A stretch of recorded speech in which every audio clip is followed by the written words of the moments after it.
ఏవముక్తః సురసయా ప్రాంజలిర్వానరర్షభః ప్రహృష్టవదనః శ్రీమానిదం వచనమబ్రవీత్.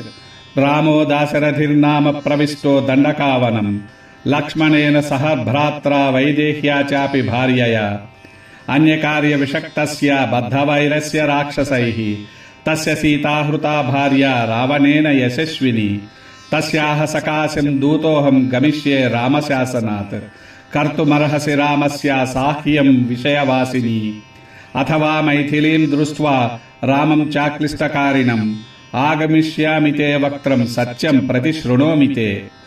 ఏవముక్తా హనుమతా సురసా కామరూపిణి అబ్రవీన్నాతివర్తేన్మాం కశ్చిదేశవరో మమ.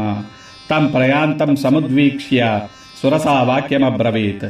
బలం జిజ్ఞాసమానా వై నాగమాత హనూమతః ప్రవిశ్య వదనం మేర్జ్య గంతవ్యం వానరోత్తమ. వరయేష పురాదత్తో మమ ధాత్రేతి సత్వరా వ్యాదాయ వక్త్రం విపులం స్థితా సా మారుతేః పురః.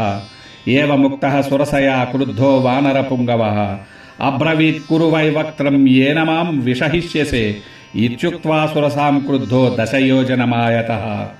శుభలక్షణలక్షితుడైన స్వామి హనుమ సురస మాటలు విని ఏమాత్రము వ్యధచెందక చేతులు జోడించి నమస్కరిస్తూ ఇలా అన్నాడు. దశరథుని కుమారుడైన రాముడు సోదరుడైన లక్ష్మణునితో భార్య సీతతోనూ దండకారణ్యంలో ఉండగా రామునకు రాక్షసులతో శత్రుత్వం ఏర్పడింది. ఒకనాడు ఆయన భార్య సీతను రావణుడు అపహరించాడు. నేను రాముని ఆజ్ఞచే ఆయన దూతగా సీతమ్మ దగ్గరకు వెళుతున్నాను. నీవు కూడా రాముని రాజ్యంలోనే ఉన్నావు కాబట్టి నీవు రామునకు సహాయం చేయాలి.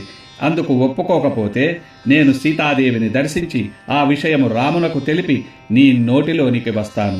నేను సత్య ప్రమాణము చేస్తున్నాను అనగా మార్మిక శక్తులున్న సురస స్వామి హనుమ మాటలకు కోపగించుకొని నన్నెవరూ దాటిపోలేరు, ఇది నాకున్న వరము అన్నది.